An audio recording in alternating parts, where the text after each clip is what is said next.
experiencia en sentido estricto, es decir, pasa por nuestros sentidos, por nuestros órganos, por nuestro cuerpo. Esta experiencia se da en un momento puntual de nuestra vida o en distintos momentos, ¿no? Dios verá cómo, cuándo, a quién. Él es el que lo hace, Él es el que se acerca a nosotros, Él es el que nos ama. Él es el que nos besa eh, desde la reflexión de Karl Rahner sobre el año litúrgico, ¿no? Él es el que besa nuestra vida, nuestra humanidad, Él es el que se encarna, Él es el que decide cuándo, dónde y cómo encarnarse. Es una experiencia de tal índole que fundamenta el que estemos donde estamos, que hagamos lo que hacemos, ¿no? Es una experiencia tan fuerte que fundamenta nuestro ser, nuestro actuar. Y también nos preguntábamos lo que la gente quiere, lo que la gente necesita de nosotros, ¿no? Y que fundamentalmente es que seamos hombres y mujeres de Dios, hombres y mujeres de Dios. El día de ayer, en cambio, a la luz de Juan capítulo 1 y los versículos del 1 al 5, dividíamos el texto como en dos partes. Una primera parte, ¿no?, que es la luz brilla en las tinieblas, ¿no? Y la segunda, y las tinieblas no lo comprendieron. Al hablar de la primera parte, decíamos la diferencia entre luz, oscuridad y tinieblas, esa diferenciación no solo de carácter físico, sino también de carácter teológico, cómo la teología se vale de estas características físicas para significar. Y luego la segunda parte, el de las tinieblas no lo comprendieron, destacábamos la importancia del uso del plural. No dice el texto tinieblas, sino dice tinieblas, para referirse al conjunto, a un conjunto, a una amalgama de semioscuridades que nos confunden, que nos desorientan, que no nos dejan ver el camino, que no nos permiten avanzar, que nos hacen que no veamos claro, ¿no? En el paradigma del Éxodo, las tinieblas no son el hambre, no es la sed, no es el cansancio. Las tinieblas en el Éxodo es la inseguridad, la incertidumbre, el no saber exactamente dónde estoy, a dónde voy, no se ve ninguna ruta, no se ve ningún camino. Quienes conocemos el desierto y hemos pasado por él, pues todo es igual, todo es igual. No se ve nada claro. El pueblo, en este éxodo bíblico, el pueblo no ha dialogado con Yahvé, no ha dialogado con Yahvé. Pero los patriarcas aseguran haber conversado, incluso hasta pactado con Yahvé. Y de esos diálogos surgen las promesas de la tierra prometida, del pueblo grande, numeroso, fuerte. Pero lo que el pueblo alcanza a ver es lo contrario, ¿no? El pueblo lo que alcanza a ver es desierto. Lo que sienten es cansancio, hambre, sed. Y eso no puede menos que provocar tinieblas en el éxodo. Y nuestro éxodo personal también tenemos incertidumbres, también tenemos inseguridades, preguntas, ¿y esto a dónde va? ¿He dejado todo para qué? ¿A dónde me lleva todo esto? Más todavía cuando vemos deficiencias, también al igual que el pueblo del Éxodo, también miramos en nuestro entorno y decimos, para la vida comunitaria que tengo, las relaciones fraternas superficiales que hay, la lucha o la búsqueda del poder o del dinero o de la comodidad, o hermanos o hermanas que tienen el simple deseo de amargar a los demás, pues esto ¿a dónde va? ¿A dónde camina?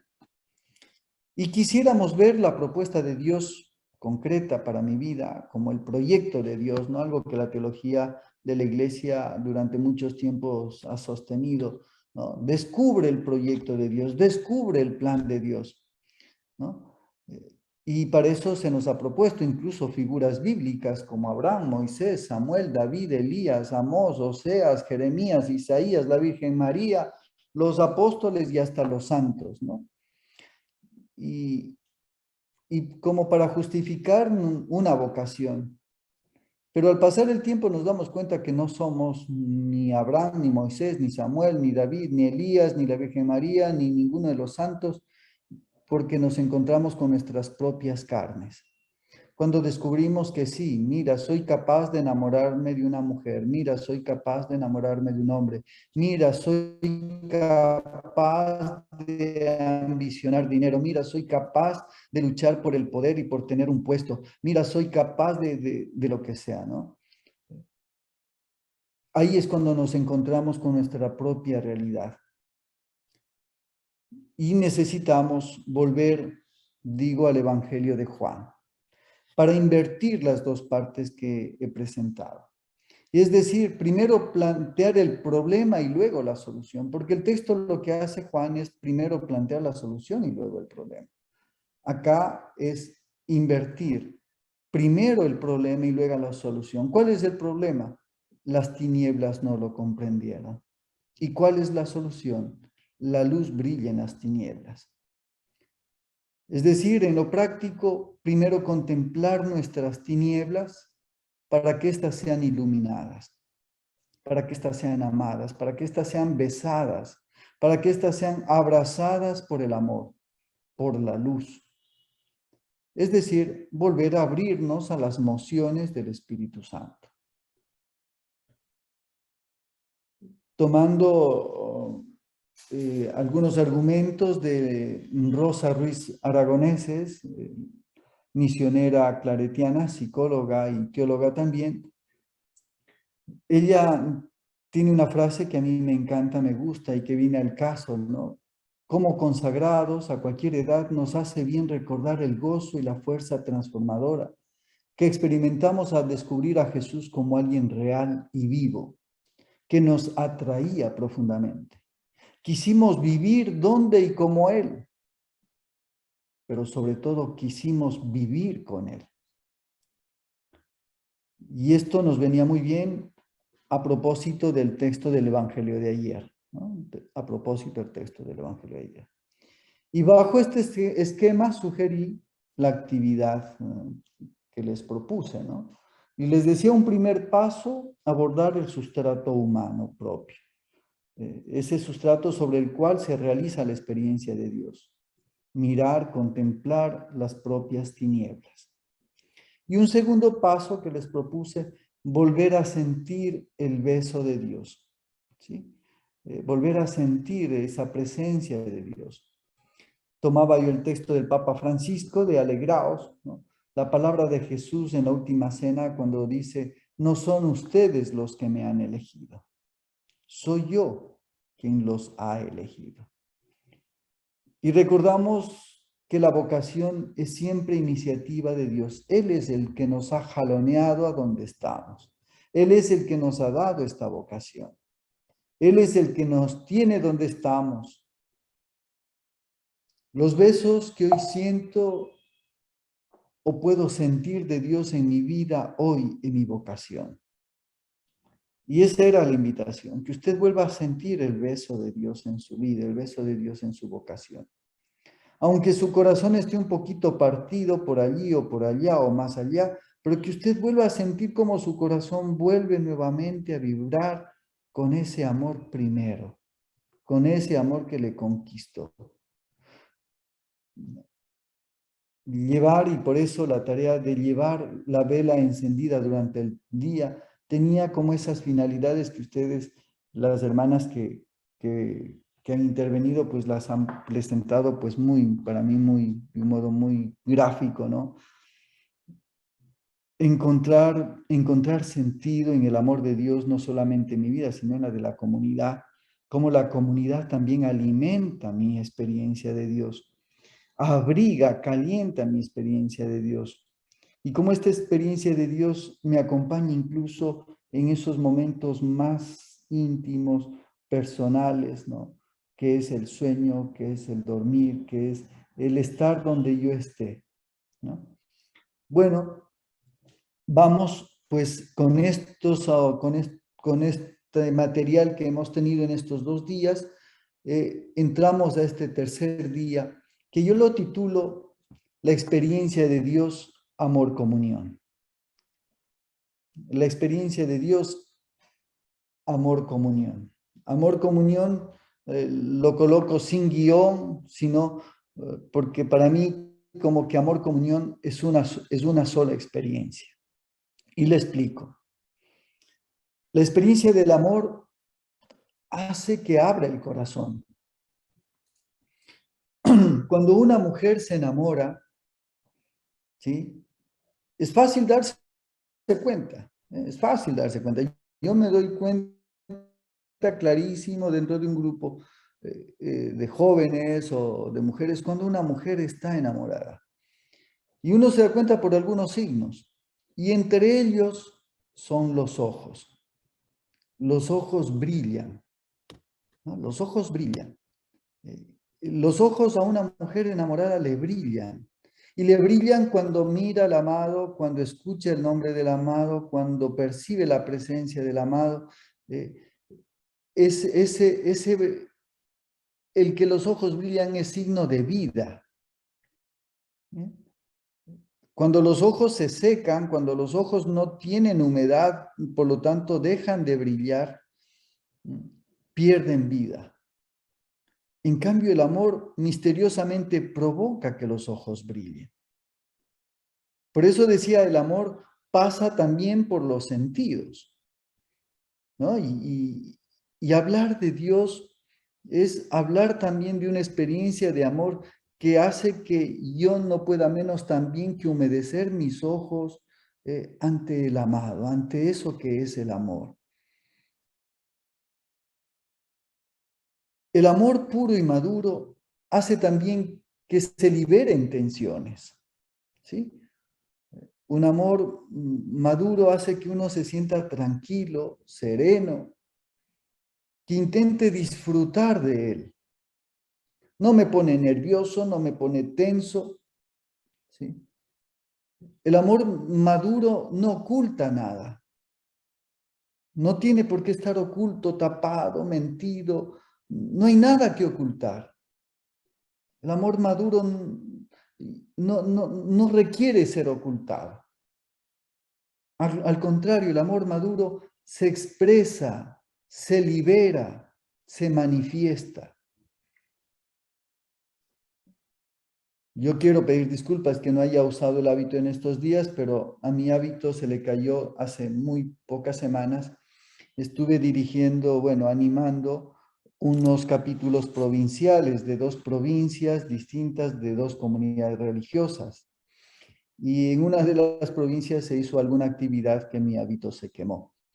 Entonces, el pobre lo tengo por ahí reparándose, pero si hubiera estado reparado mi hábito, me lo hubiera puesto en estos días. ¿Qué significa el que usemos el hábito? ¿Qué significa que ustedes usen hábito? Bueno, mañana creo que ya me traerán el hábito, así que mañana ya me verán con hábito. Adelante. No se me burlarán mañana, ¿no?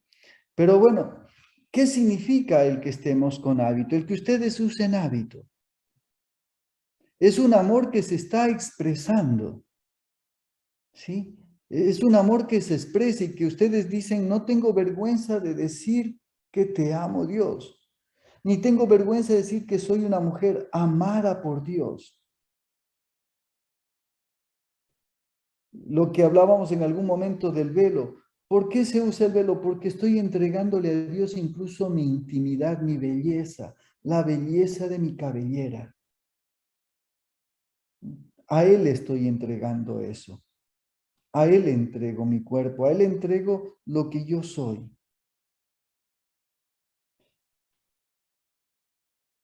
El amor libera. El amor maduro realiza a la persona. Una persona amada se realiza. Y se realiza en su opción fundamental, se realiza en sus capacidades, se realiza en su vocación, se realiza en su naturaleza. El amor de Dios abre. El texto de hoy día, del Evangelio de hoy día, cuando le dice a Natanael, has de ver cosas mayores. Es decir, en este momento se está dando una experiencia de amor entre tú y Dios de tal modo que te va a permitir cosas mayores, te va a permitir ver cosas mayores.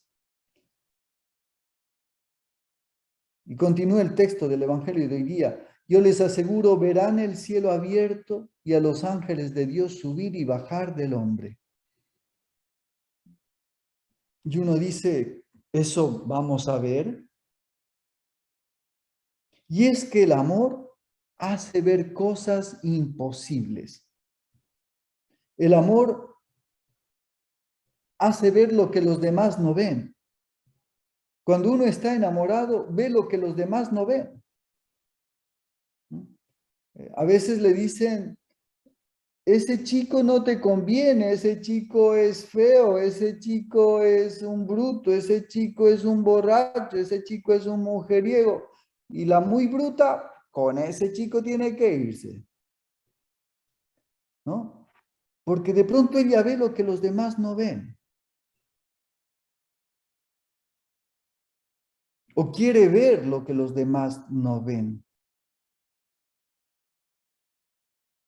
Y el amor nos lleva a ver cosas que los demás no ven y que son imposibles de ver. Les aseguro, dice el texto, verán el cielo abierto y a los ángeles de Dios subir y bajar. El enamorado ve lo que los demás no ven.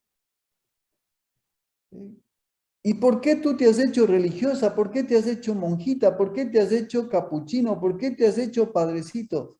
Porque yo veo lo que tú no ves. Porque yo he sentido lo que yo siento y que posiblemente tú no sientes. Eso me ha llevado a donde estoy. La experiencia de Dios me lleva a abrir mi corazón y a estar, por lo tanto, en comunión con Él. Y algo que yo veo y que posiblemente otros no ven es la realidad de Él, la realidad de Dios. ¿Y cuál es la realidad de Dios? Entramos a la Trinidad, al aspecto trinitario. El misterio de la encarnación, sí, que yo disfruto identificándole con el beso de Dios, el misterio de la encarnación provoca comunión, provoca común unión. No basta solamente enamorarse y algo que se queda solo en el corazón. No, el encuentro con Dios va más allá de algo puramente sentimental, va más allá, es entrar en comunión con Él. Es una historia de amor, ¿no?, donde tenemos protagonistas concretos, Dios y yo, y en este protagonismo de Dios, allí está su realidad. Si nos hubiéramos casado, si yo me hubiera casado, ¿sí?, hubiera por amor a mi esposa, debía haber entrado en comunión con las realidades de ella, con sus realidades, su historia, sus tradiciones, su familia. Y la experiencia de Dios, que es experiencia de amor, también nos lleva a estar en comunión con Él y por Él con la familia de Dios, la Trinidad de Dios. A veces hemos hecho de la experiencia de Dios algo puramente teológico, habíamos dicho, y no es algo puramente teológico o un discurso teológico, es una experiencia concreta. Y la experiencia de la Trinidad es igual, está en la misma línea, no es algo teórico, es una experiencia también concreta. ¿Por qué? Porque nos relacionamos con la realidad de Dios. Nos relacionamos con los miembros de la familia de Dios. Sabemos muy bien que la familia de Dios es Padre, es Hijo, es Espíritu Santo. Sin embargo, esta experiencia de Dios no se trata de un conocimiento de la Trinidad. no es conocer, a entrar a un conocimiento científico, teológico de la Trinidad. Se trata de tener la experiencia que ya tengo de Dios. Y desde esta experiencia y por Él, entrar a su vida trinitaria. La vida religiosa consagrada se inserta precisamente en el misterio trinitario, no por una fórmula teológica. La vida religiosa no entra a la experiencia trinitaria por una fórmula teológica, sino porque tenemos experiencia de Dios. La exhortación apostólica, Vita Consecrata, que bien sabemos del Papa Juan Pablo II, del Santo Padre Juan Pablo II, señala que nuestra relación con la Trinidad no es conceptual, no es solamente algo místico, teórico, lejano y abstracto, sino que se trata de una relación entrañable.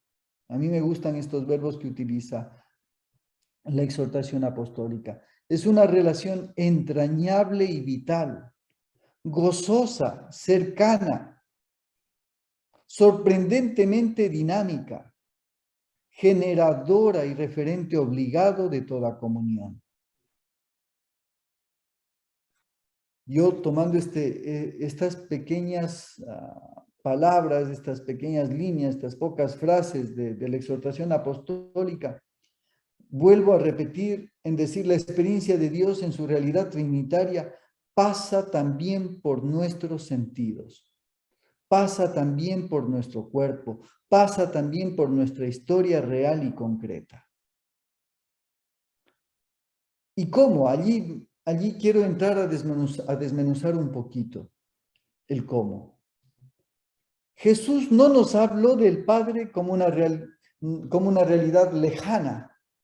Jesús habla del Padre como una realidad tierna, cercana. La habla con ternura. Le dice Jesús al Padre, Abba, Abba, que es papacito, que es mi Padre querido, es mi papito. A los discípulos de Jesús esto les debió sonar esto como algo totalmente extraordinario de que Jesús se dirija a Dios con estas palabras. Mi Padre querido, mi papito. Jesús utilizó este tratamiento en todas las ocasiones para referirse a Dios, al menos 21 veces. Y para la mentalidad judía, esto era irreverencia. Jesús estaba cometiendo una irreverencia, porque esto era impensable. Llamar a Dios con esa palabra tan familiar fue algo tan nuevo, fue único e inaudito que Jesús se atrevió a dirigirse. Y se dirige a Dios como un niño que se dirige a su Padre.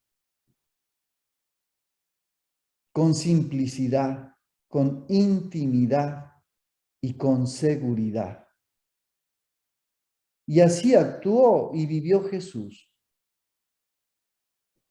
Esta experiencia de Jesús, de Dios Padre, de este Abba, de este papito, papacito, papá mío, papito mío, también pasa a nosotros, porque la experiencia de Dios Padre no nos viene así por así, simplemente por pura teoría, sino que la experiencia paterna y materna en nosotros ha marcado nuestra piel, ha marcado nuestra historia.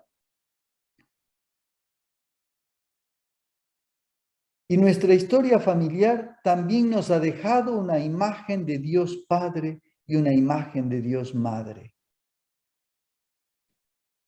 Yo diría que las experiencias paternas y maternas constituyen la continuación de la paternidad y de la maternidad de Dios en lo frágil y limitado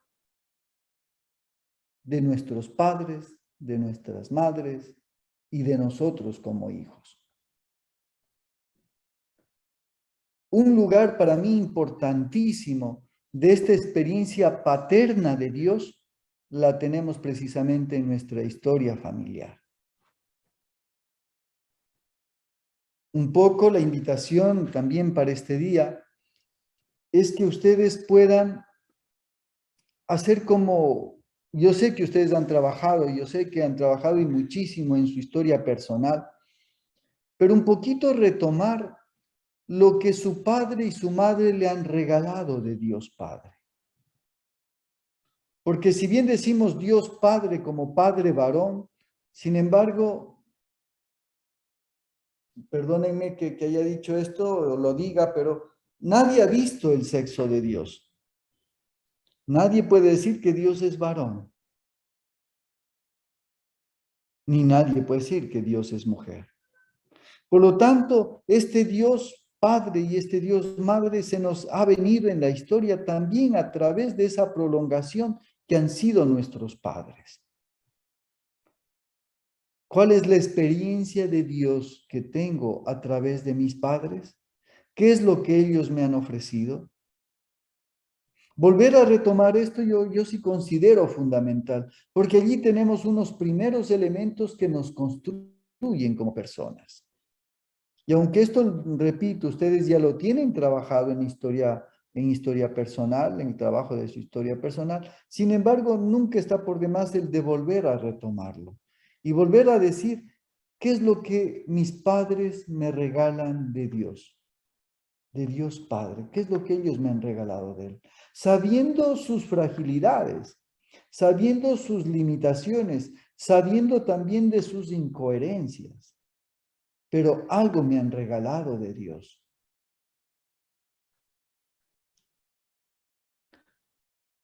Jesús, con la parábola del Padre Misericordioso, el de Lucas 15, 1-25, rompe las fronteras de lo imaginable sobre la experiencia de Dios Padre. Un Dios, allí aparece un Dios Padre que ama como nosotros no amamos. Y allí es donde nosotros podemos complementar nuestra mirada histórica de la experiencia de Dios Padre a través de nuestros padres, pero también complementado con este texto de Lucas 15, 1-25. Mirar a Dios que ama de un modo único, que rompe con toda limitación y que va más allá de nuestras categorías. Ese Padre misericordioso.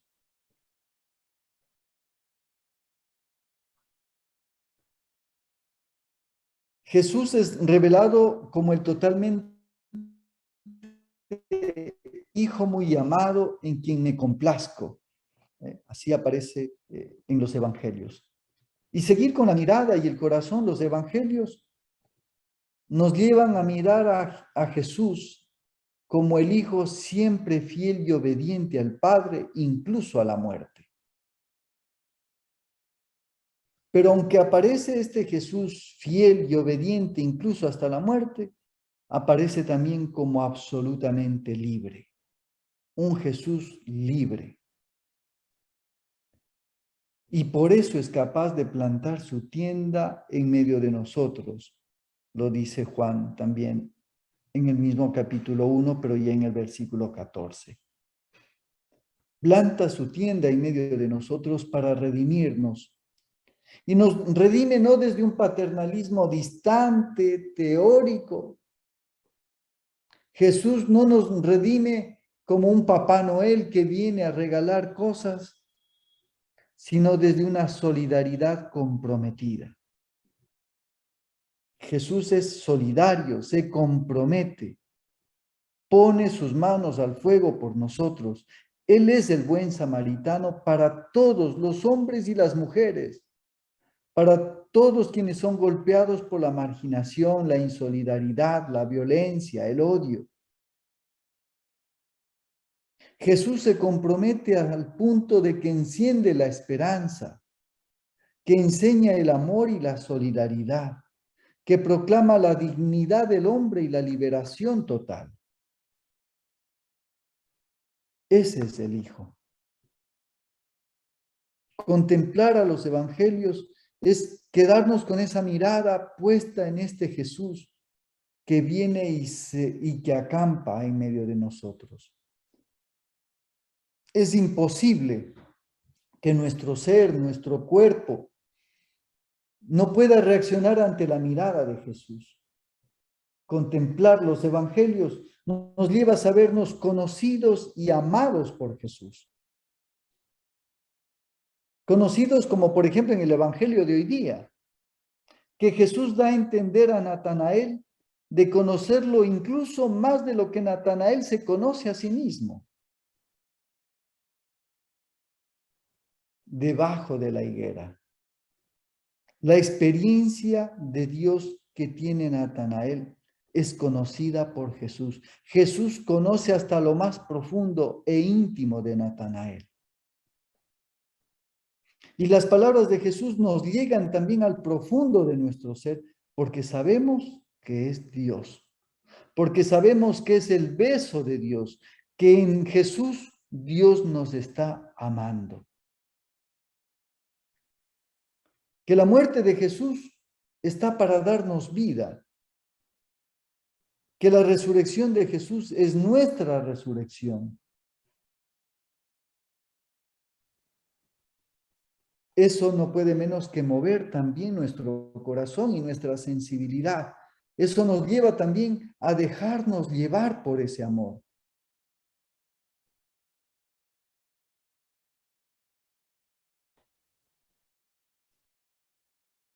Y que este Jesús nos da su espíritu.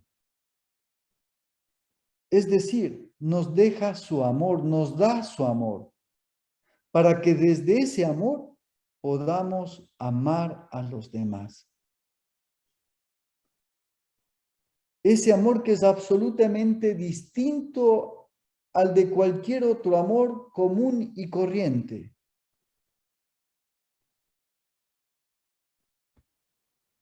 Hermanitas, ustedes tienen a su alrededor miles de hombres y miles de hombres les pueden amar, pero nadie les va a amar como Dios les ama en Jesús.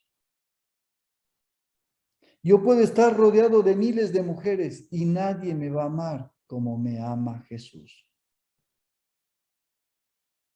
Nadie me va a dar su espíritu como me lo deja Jesús. Su amor es absolutamente distinto al del amor común y corriente. En diversos contextos bíblicos, el espíritu se muestra como un soplo, como un viento, como un huracán, como un vendaval, como lenguas de fuego que aletean, como lo hacen las palomas, para poder significar el complejo mundo del amor. Que ese amor de Dios tan complejo lleva en sus entrañas libertad, apertura, novedad, creatividad, transformación. En ese amor de Dios es donde somos libres. En ese amor de Dios es donde nos realizamos. Él en ningún momento me dice, Galo, estás obligado a ser capuchino. Galo, estás obligado a ser sacerdote. Galo, estás obligado a esto. En ningún momento me lo está exigiendo. Yo me lo exijo por amor. Es el Espíritu Santo, de un modo u otro, el que me lleva a responder a ese amor de este modo. Y esta es a la final la experiencia de amor en la Trinidad, que no es tan teórica, no es tan teológica como a veces se nos ha puesto, sino que pasa primero por lo práctico. Primero es la experiencia, después vienen los discursos sobre la experiencia. Pero a lo que tenemos que volver es a la experiencia más que a los discursos, más que a las teorías. Y el llamado de este día es que usted vuelva a su experiencia de amor trinitaria. En este Dios que se entrega desde esa paternidad, que se entrega totalmente en ese beso que es Jesús y que nos deja su espíritu, que no es otra cosa que el mismo amor para amar a los demás tal como Él nos ama. Esta es nuestra fe en el Dios trinitario que se ha metido en nuestra historia para rehacer la comunión rota. Y esta comunión rota que la comunidad humana tiene, solo puede ser rehecha, puede ser reconstruida desde el amor trinitario.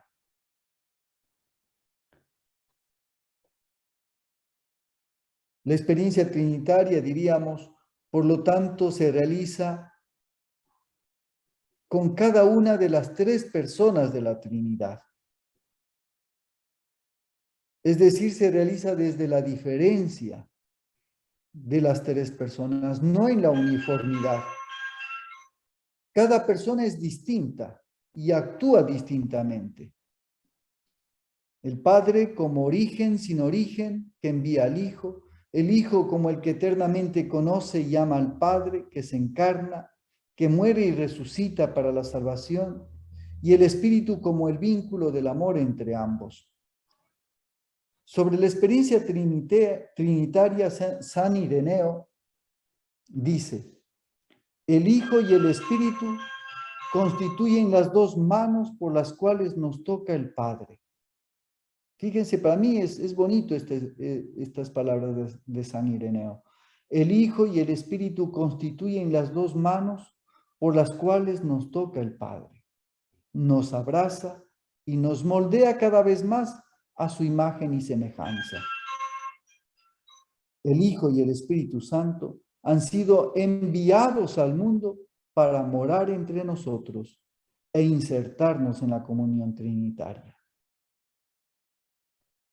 Como una especie de conclusión, la comunión trinitaria se hace por la participación de cada persona. Cada una participa a su modo según sus propiedades.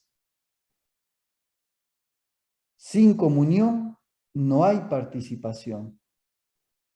Comunión no significa subordinación. El Hijo no se subordina al Padre, ni el Espíritu al Hijo, ni nada por el estilo. Los dos, los tres, el uno, ¿sí?, participan. Y nuestra experiencia de Dios y de la Trinidad es el origen de comunión. Es el origen de nuestra comunión y se convierte también en nuestro modelo. Ese amor que nos ha convocado, que nos ha abierto, que nos hace libres, ese amor nos invita también a vivir en comunión. Y la primera comunión, como hemos dicho, está la misma familia, la familia de la que provenimos.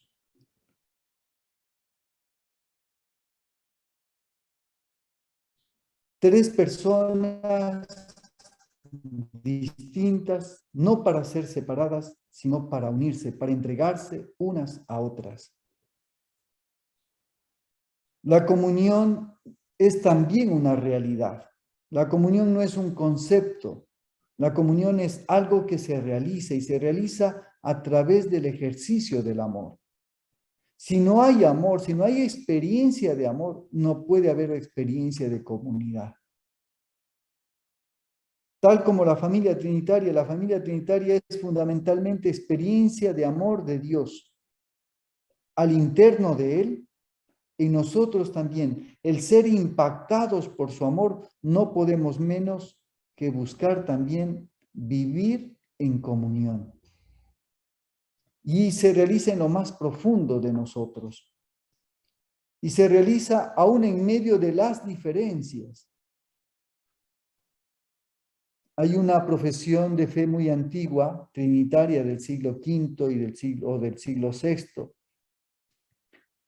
que dice que el Padre, el Hijo y el Espíritu Santo son concordes en la Trinidad. Este ser concordes en la Trinidad significa que que los tres son absolutamente distintos, pero es exactamente en esa diferencia donde ellos se armonizan. La comunión trinitaria se realiza en la diferencia, no en la uniformidad. Y eso es exactamente al revés de lo que sucede en nosotros los seres humanos. ¿Por qué? Porque a nosotros lo que nos une es lo que nos identifica y lo que nos distingue es lo que nos separa. Y en cambio en Dios es todo lo contrario. Es precisamente en la diferencia en donde se da la comunión. Nosotros los seres humanos como que somos expertos en crear armonía de la unidad muerta, de la pasiva uniformidad, ¿no? Es decir, una comunidad está bien cuando todos decimos sí. ¿Hay que hacer esto? Sí. ¿Tenemos que ir para allá? Sí. ¿Compramos esto? Sí. Cuando todos decimos sí, ¡ay, qué bonita comunidad! ¿No? Y decimos, no, aquí está Dios, porque todos opinamos lo mismo.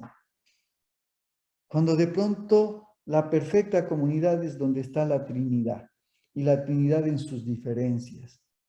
El saber amalgamar las diferencias, el saber vivir con las diferencias, el saber amar las diferencias, el saber aceptar las diferencias, donde las diferencias entran en la comunión.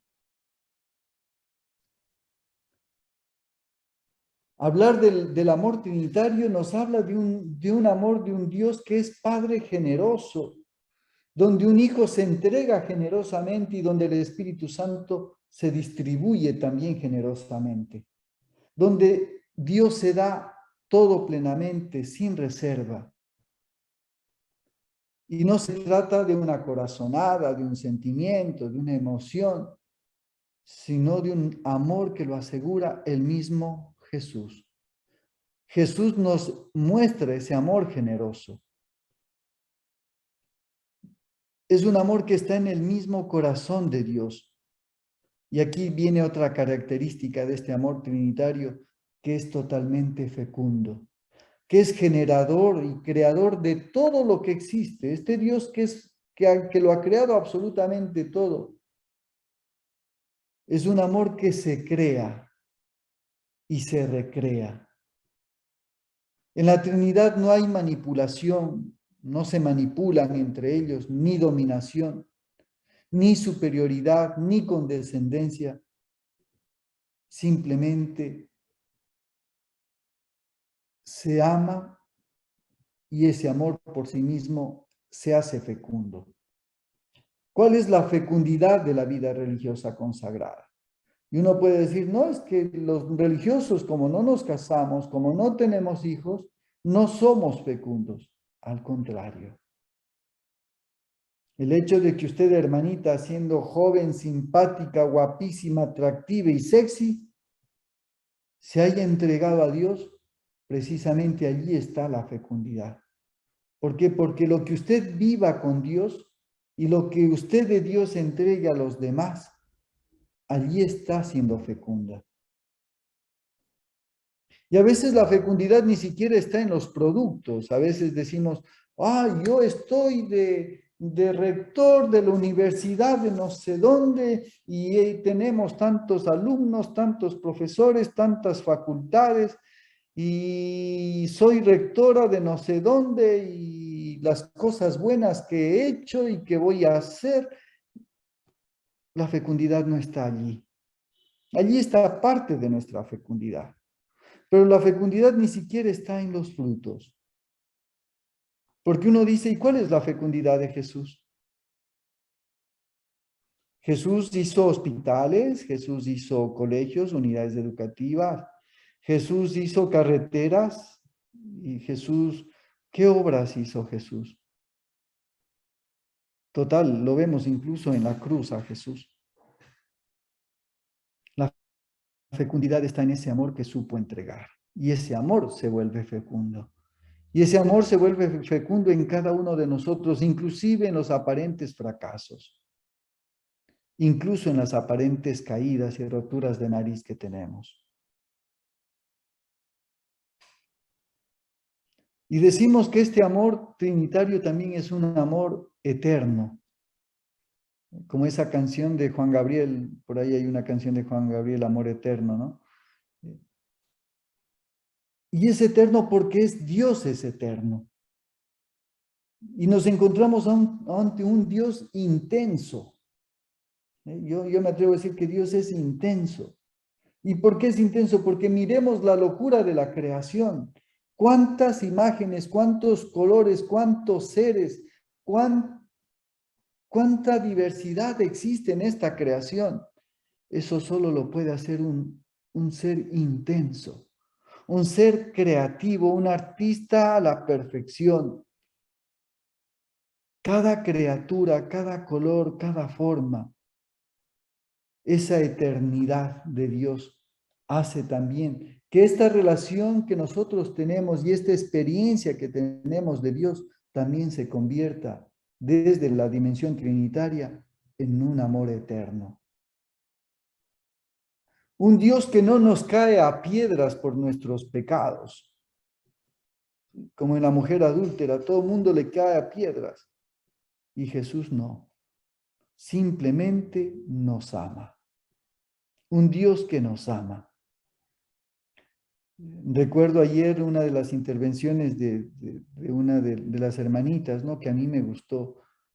Un Dios que no nos condena. Un Dios que no me dice, pero Galo, ¿cómo es posible que tú te estés enamorando de Julanita?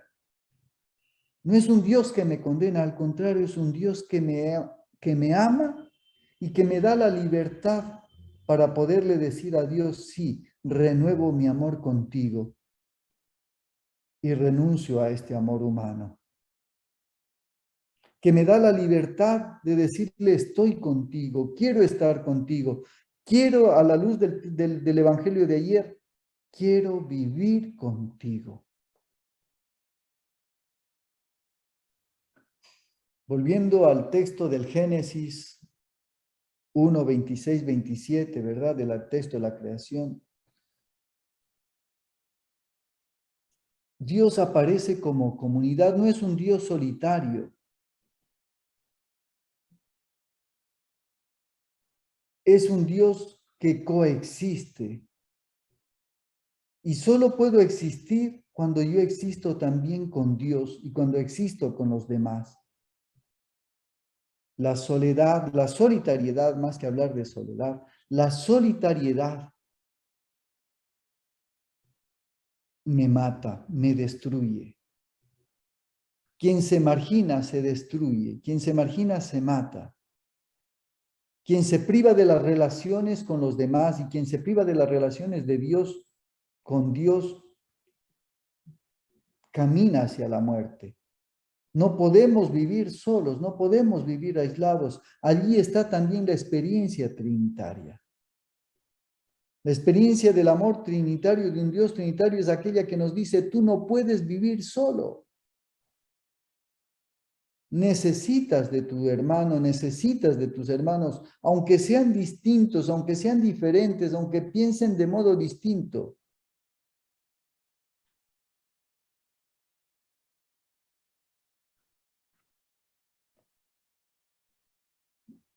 Y repito, para mí el primer círculo de esa extensión de la experiencia trinitaria está en la familia. ¿Cómo marca mi familia y mi experiencia trinitaria? Esta es una pregunta que les dejaría para el día. ¿Cómo marca mi familia en mi experiencia trinitaria? En mi experiencia de amor con Dios trinitario.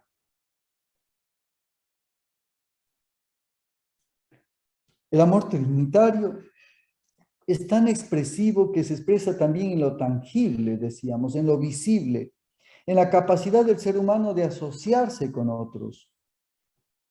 Y ya no solo con otros de la familia, ¿no?, de la familia sanguínea, sino también para vivir el amor de Dios y compartir la experiencia de Dios. Y allí surge la iglesia. Estos son mi madre y mis hermanos. El que haga la voluntad de Dios, ese es mi hermano y mi hermana y mi madre. Marcos 3, 31, 35. Para decir que la experiencia de Dios me lleva a tal apertura, la experiencia del amor de Dios me lleva a tal apertura de que me permite romper cierto tipo de vínculos para abrirme a unas nuevas relaciones. El Concilio Vaticano II dice: la iglesia es obra del amor de Dios.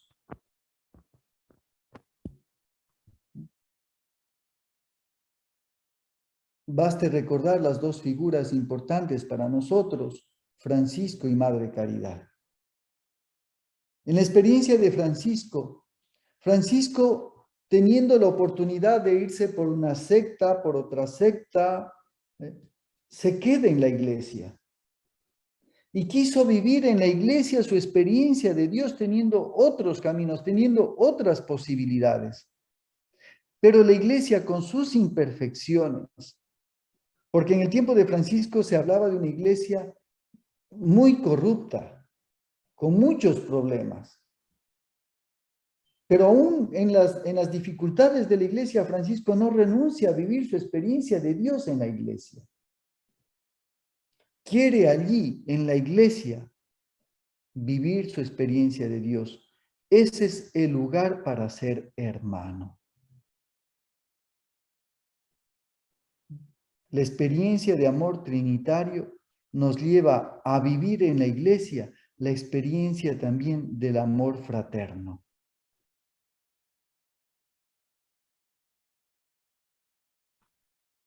Madre Caridad, en su relación con la iglesia, es tan fuerte, pero tan fuerte, de lo poco que he leído de ella, y es tan íntima que se remonta incluso a sus tiempos de niña, de adolescente, de muy jovencita.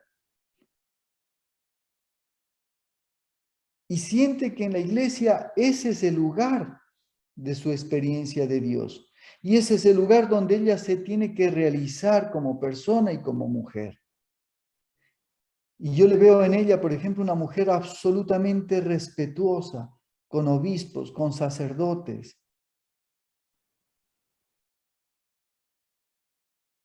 Encontrar en la iglesia es el lugar en donde yo vivo mi experiencia de Dios. Y allí viene para mí una segunda pregunta. Si la primera tiene el carácter de la familia, la segunda es, igualmente, la iglesia, ¿qué me ha ofrecido? ¿O cómo me ha enriquecido? ¿O cómo ha aportado? Porque puede ser lo contrario. ¿Cómo ha aportado en mi experiencia de Dios? Si por un lado es la experiencia paterna, materna, por otro la invitación es, repito, a mirar la iglesia. La iglesia, ¿cómo ha aportado en mi experiencia de Dios? ¿Cómo ha influenciado en mi experiencia de Dios?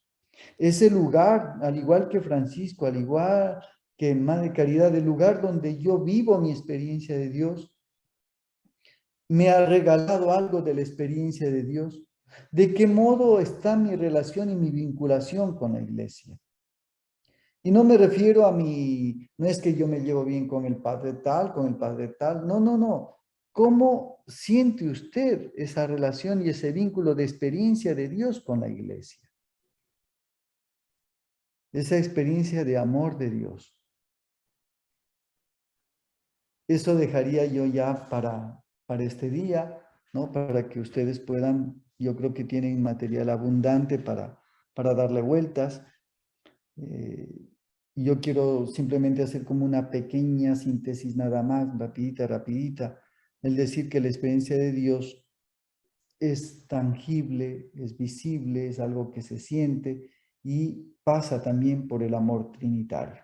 Ese amor trinitario, ese amor trinitario también es visible, también es tangible, pasa también por mis sentimientos. a través de la paternidad, de la maternidad, del Hijo, de Jesús, mi experiencia con Jesús, y del Espíritu, de mi experiencia con el amor que Jesús deja a la iglesia, deja en la iglesia. Yo creo que esta es una síntesis así muy rapidita de toda la temática trabajada en este tiempo.